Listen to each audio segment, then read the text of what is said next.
the decision by the mayor not to allow an invocation moment, prayer moment at the 10th anniversary of the 9/11 tragedy.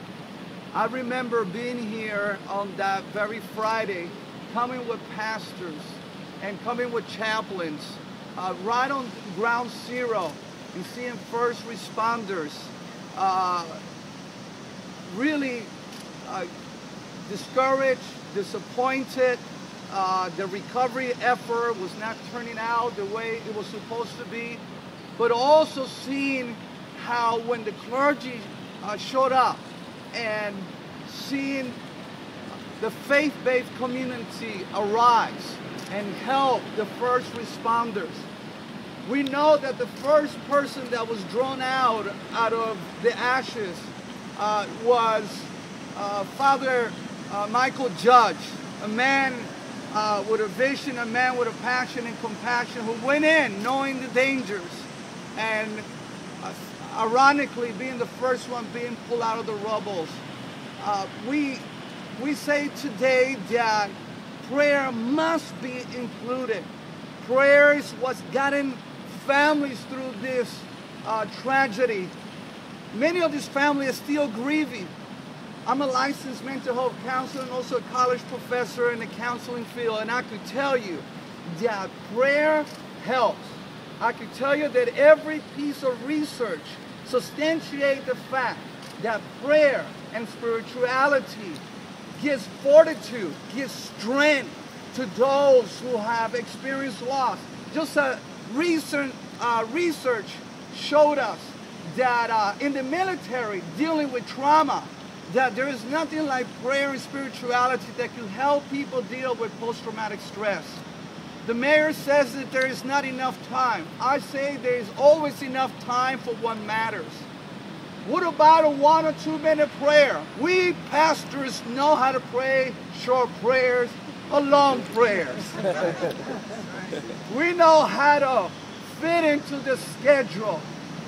The mayor also says, what about diversity? Who's going to be included? The fact of the matter is that this has never been an issue.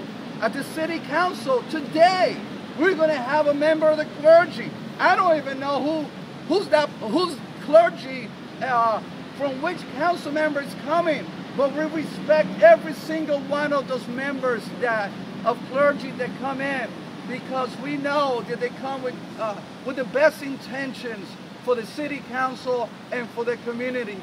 This has never been an issue in the religious community. Who's included, who's not included. We know how to work that out behind the scenes. 9/11 brought us together. It was all about unity. Americans showed the very best, coming forth, uniting together. We did not allow the terrorists to divide us. That was their intention. Not allowing prayer is sending the wrong message. And the message that we want to send forth is that we're standing together. We're here with people with different faith, different backgrounds, but yet we recognize the importance of providence, the importance of God, with the importance that historically has been the pattern, has been the precedence in America. Right here in St. Paul's Church, George Washington will have 2-hour prayer meetings right after big events. We know that President James Madison called prayer in the time of tragedy and crisis as the great remedy. The fact is that we have historical precedent. What is taking place right now is really breaking off from the historical patterns that we had from year after year, where presidents, congressmen, senators, mayors have always included prayer. Imagine a memorial service without an invocation moment. What is a memorial service without prayer? Some would say, what about the atheists? Well, the American atheists said, let the clergy pray. They're not even complaining. Nobody's complaining. As a matter of fact, everyone is coming together. Some would say, what about a moment of silence? Well, there is something about the power of the word, of the spoken word. This is why the president is going to be reciting a poem. Why not have a silent poem? Actually, it doesn't make any sense.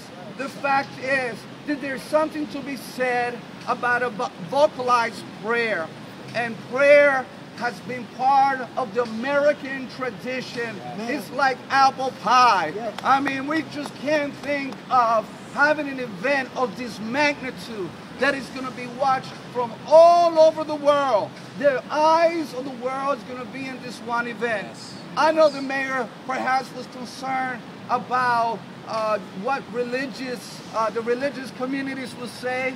Well, if you're really listening to what the religious community is saying, they're saying we're standing together, we're going to come together just like we did 10 years ago at Yankee Stadium, and everyone came together and rallied together to help. And here's the bottom line, the families. This is about the families. And I'll tell you, the families will appreciate the clergy coming forth and be able to present a prayer of comfort, a prayer of hope, and a prayer of courage to these families that are still grieving the loss of loved ones, of friends, of families, of co-workers. So we're asking the mayor, there's still time to change your mind, to do the right thing, and the right thing is to allow prayer to take place at the 9/11 anniversary.